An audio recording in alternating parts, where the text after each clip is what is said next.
When our children were younger, our whole family would go to one particular place to have our eyes examined. And we've been going there now for years. But when our children were first young, it was kind of difficult because our eye doctor is from another country. And so our children had a hard time distinguishing the accent that he had.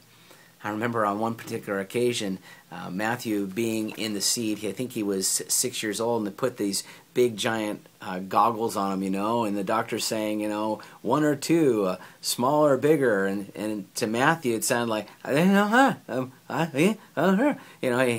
you could see him, not only is he having a hard time distinguishing what he's seeing, but understanding what the doctor was saying. And so my wife and I would interpret what the doctor said to our son and back and forth, and the whole thing became kind of comical. Well, it reminds me of what we read in 1 Corinthians chapter 4 and verse 8.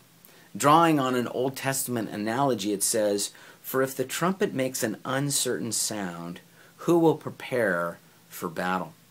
You see, there was a certain blast that would be blown from the trumpet when the troops were gathered to go to battle.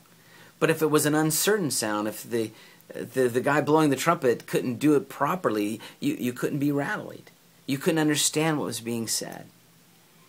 Well, it's important that you and I hear from the Lord, that we understand when He's speaking to our hearts and communicating to us.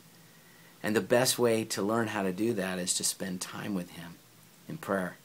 It's in prayer that we learn the voice of God when He speaks to our hearts or speaks to us from His Word.